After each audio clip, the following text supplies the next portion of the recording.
All right, hello and welcome to another episode of the Boyinapod Podcast. A very casual episode.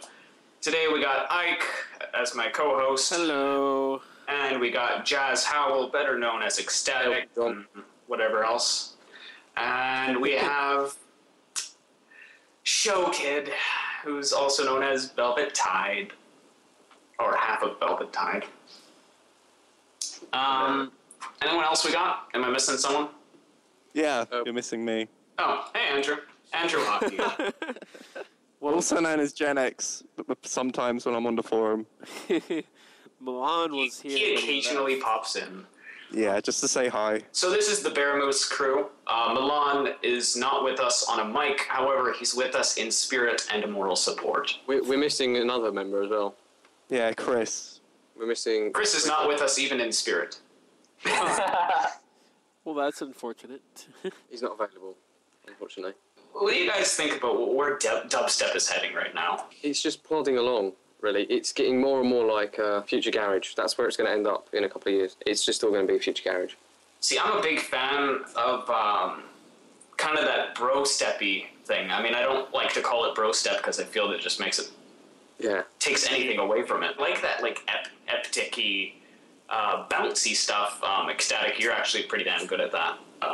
Well, thank you very much. But Bouncy trip. yeah, dubstep. it's all kind of having its wear and tear on the scene now. It's all fading down.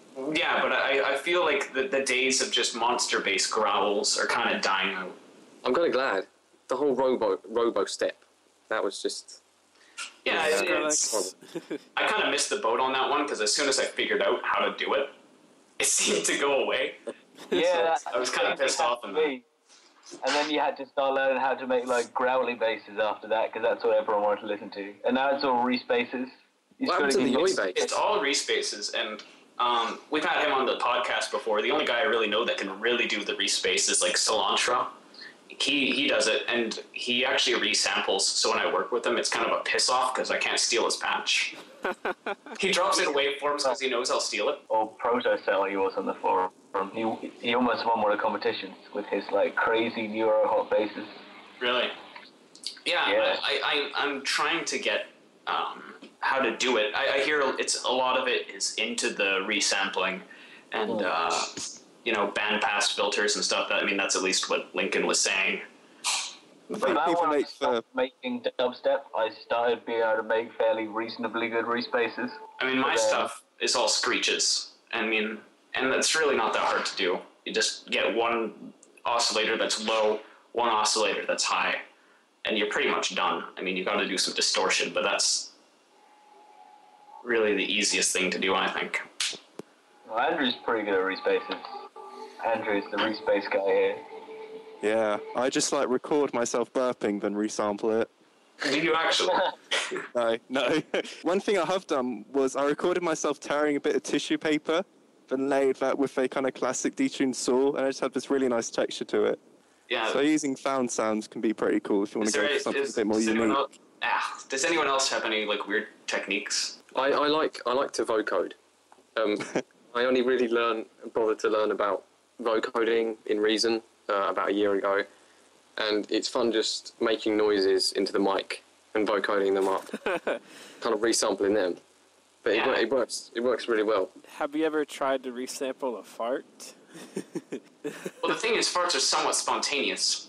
Well, so to actually get ready for it, I mean, you'd have to have just a day of tacos. And I mean, you could easily just eat a bunch of beans and hot dogs and hamburgers and basically have a barbecue and just put a mic under your butt and watch it happen. I've recorded myself making a fart noise before, but never an actual fart.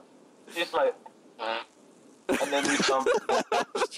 And I actually made a really good bass with it. Like it was one of the best basses I've made on Reason. That's hilarious. Yeah. One thing that's quite cool if you've got an acoustic guitar is to get like either a razor or the end of electric toothbrush, turn it on so it's vibrating, then put it against the back of it, and it just kind of goes no really loudly. Well, that's what it's supposed to do. Yeah, I heard you guys know the song I think it's Shave It by Zed. I heard that he actually made his lead bass with a razor. Like an electric razor by somebody put up a video of like a razor, and then they played the song, and then it sounded exactly the same, but just. But I think it was actually him that put up the video. Like yeah, it was. I think so. I think that's actually how he did it. Yeah. Does anyone listen to Moombahton, or is that where do you guys think that's going? That was. It was cool for a bit, but then you realise that it's all just the same song, and then it stops being fun anymore. It's like Mumford and Sons. There's not even a case where it's still going, really. Every now and then, someone that doesn't produce anything other than dubstep will attempt to make a Moombahton track, but that's long gone by now. You feel that's long gone? I don't know. I feel there's only a few people keeping stuff like that alive. I mean, like I said before the podcast, I think Dylan Francis is keeping that somewhat alive. But he's also drifting more towards trap, which is another thing I kind of want to talk about with you guys. I like trap. I don't care what anyone says. I don't mind. I like trap. But I'm not a big fan of some trap where it's all just laser noises. Like, I like good trap beats, like Clams Casino, people like that who can actually produce good trap beats. I'll tell you what I think about trap. I think trap isn't that fun to listen to when you got your headphones in and you're just wanting to listen to something. I wouldn't suggest trap for that. But I can see for the clubs and stuff, trap being absolutely perfect. Well, have you heard cloud rap? Pardon? Have you heard of cloud rap? It's a genre. It's kind of like really chilled out, like ASAP Rocky. I think Suicide Sheep posted a chill trap remix of Clarity. I really liked that one, but that's all I've heard. That's probably similar to what you're talking about. Big Chocolate made a wicked trap track, and me and Jazz got into an argument about him a couple nights ago because he doesn't like Big Chocolate. I don't even know who Big Chocolate is. Exactly. There's also an opposite end to trap though. Is if you're subscribed to Dark Step Warrior on YouTube, he every now and then he uploads a really dark, racy trap track, and there's so much more interesting than the stuff people are generically coming out with now. Yeah. I've been, in terms of like channels on YouTube and stuff, I mean, I'm still subscribed to UKF dubstep, but I don't know why. I mean, it's the same stuff. You hope you'll always be on there one day. I do hope I'm on there one day. Okay, there's a little glimmer of hope that says, hey, dubstep might not die off before you get good. But no, I'm also subscribed to, I think it's Vital Dubstep, and I've been enjoying like a lot of the stuff they put on there. See, I'm the opposite. I don't subscribe to any of the big channels, not because like I don't like the music or I'm boycotting them. I just don't bother. I think there's so much more underground talent. But the channels that do generally post the underground stuff have gotten a lot bigger now, like a Dubstep Dealer. I think Monster Cat is quite a good one between kind of underground, but the in between, yeah. Yeah, it's not necessarily mainstream, but at the same time, it's still got some of they're the really stuff, good productions. Yeah, on some there. of the stuff they put on there is has a lot more originality than what I've seen on UKF, at least lately. I tend to check the Monster Cat uploads a lot more than just UKF, as much as I used to, at least anyways. Jazz, to go back to what you said, like, it's so true that the underground artists, like, there's so much talent there, and it's just not being heard. I mean, there's guys, like you, like Harmonic, all of you, and there's so much talent there, but it's also so competitive because there's so much of us, right? Yeah, I mean, it's a real shame how.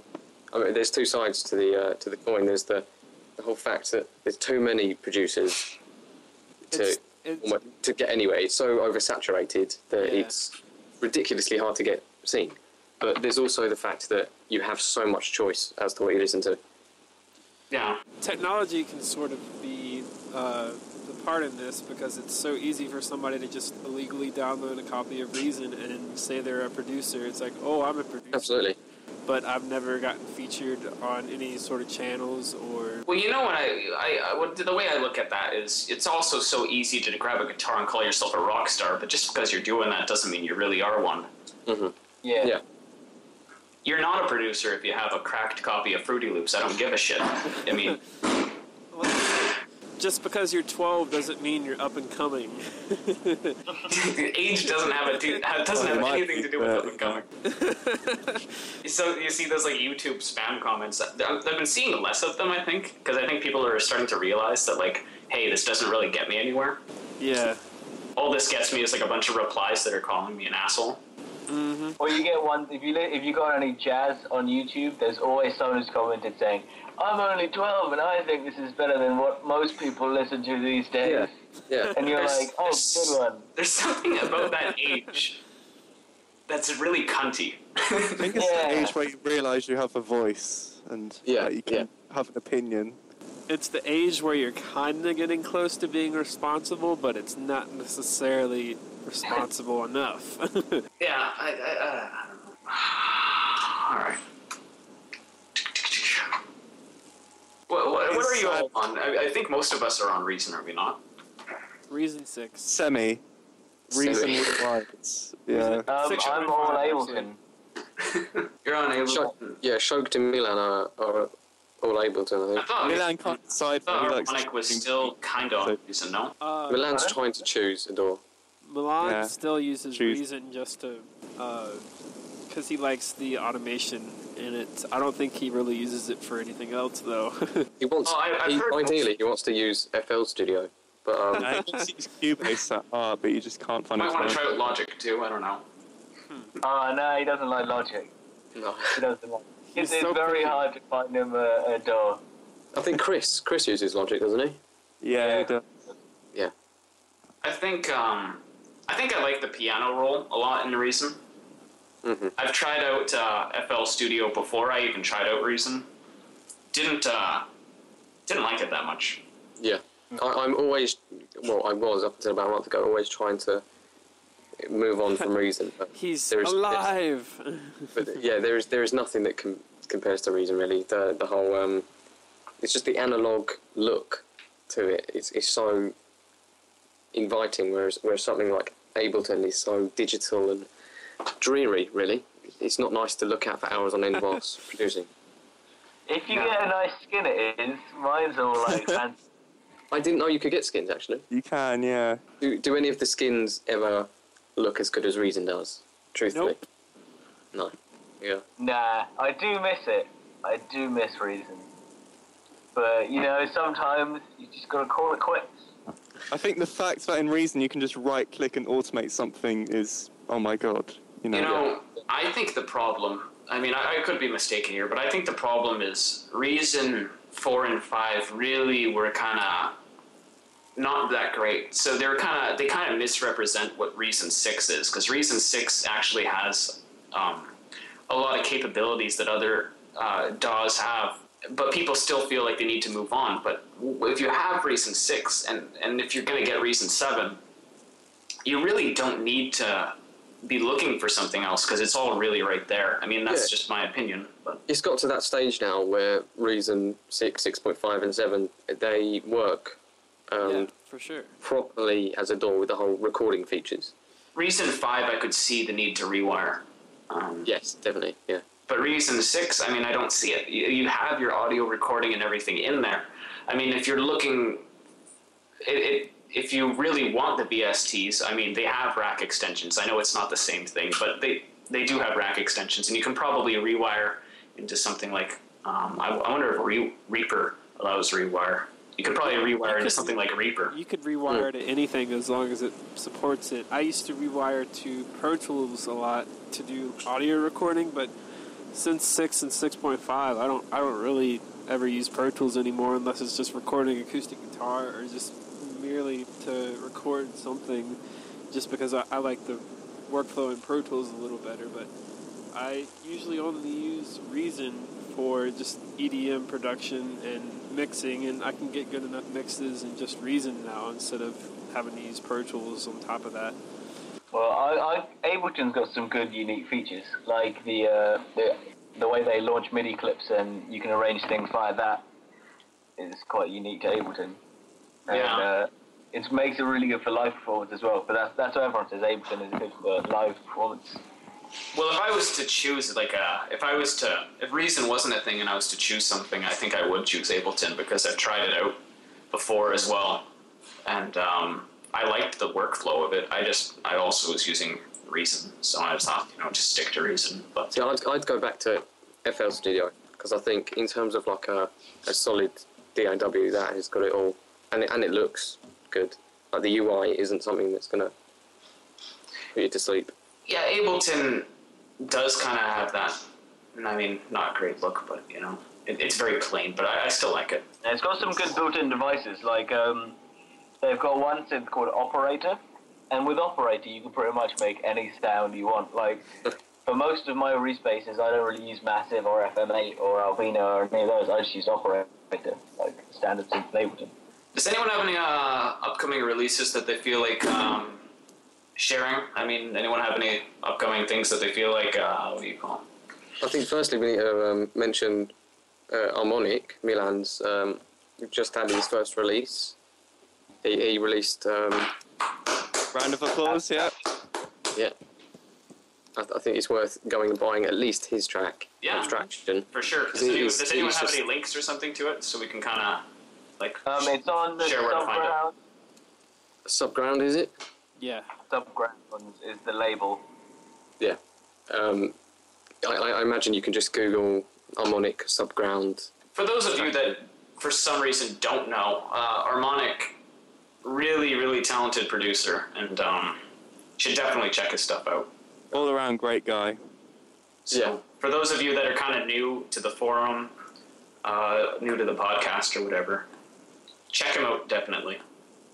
Yeah, his song is the opening track of The Collection by Subgrounds, which you can get on Juno Download. There we go. Lovely. Anyone else have any stuff they feel like needs to be a little promoted? I'm giving away a free EP on the 1st of April. Lovely. So you're not saying this because you want money. This is just a free EP. No. I had most of the tracks on there had been. Well, I say most. A couple of them had been previously signed, contracted, but I was getting pretty pissed off at labels flopping and getting around. So I decided April Fool's EP, 1st of April, I'm going to give every single track that I haven't given away so far out for free. That's nice. Awesome. Yeah. I understand you're moving on to new things as well, man. Yeah. Or is that just a rumour? I'm dropping Ecstatic. Yeah. I guess we'll talk about that now. I mean. Yeah. Well, yeah. I'm just making a big move on. Completely dropping dubstep, kind of 140. But you're still going to stay with Baremoose and everything, though, correct? Oh yeah. I'm not going to leave these guys. They'd be nothing without me. But no, I'm still going to be producing under a different alias. All of that is to come, but yeah. Don't want to give too much of it away. I want to leave it a little mysterious. It's not dubstep at all, but at the end of the month, I'm going to choose all the winners or everybody that's remixed my Hope track that I had one of my friends sing on. Oh, right. That was actually quite a good track, Ike. I'm going to release it through Simplebox Promo. It's a collab channel that me and Day One, Joe, or Eden's Coming, whatever you want to refer to him as. It's kind of like the Suicide Sheep of Boyinapod. Yeah, that'll be out at the end of the month, hopefully. So just look for that. I'm sure you'll hear about it if you haven't heard it already. I'd go ahead and promote some of my stuff, but I think I already do a good enough job of spamming people on the forum. So I think I'll just rest. Nah. I never release anything, so I have nothing to say. Apart from a friend's EP who I've produced, which is being released in next month, I think, which will be nice. This is the thing, and Andrew's kind of the silent one of the group, but he is by far the one with the most skills in everything music. Like I think that's actually usually how it is too, though. I think it's usually the guy who's a little bit more quiet and sure of himself that's actually, got all the talent.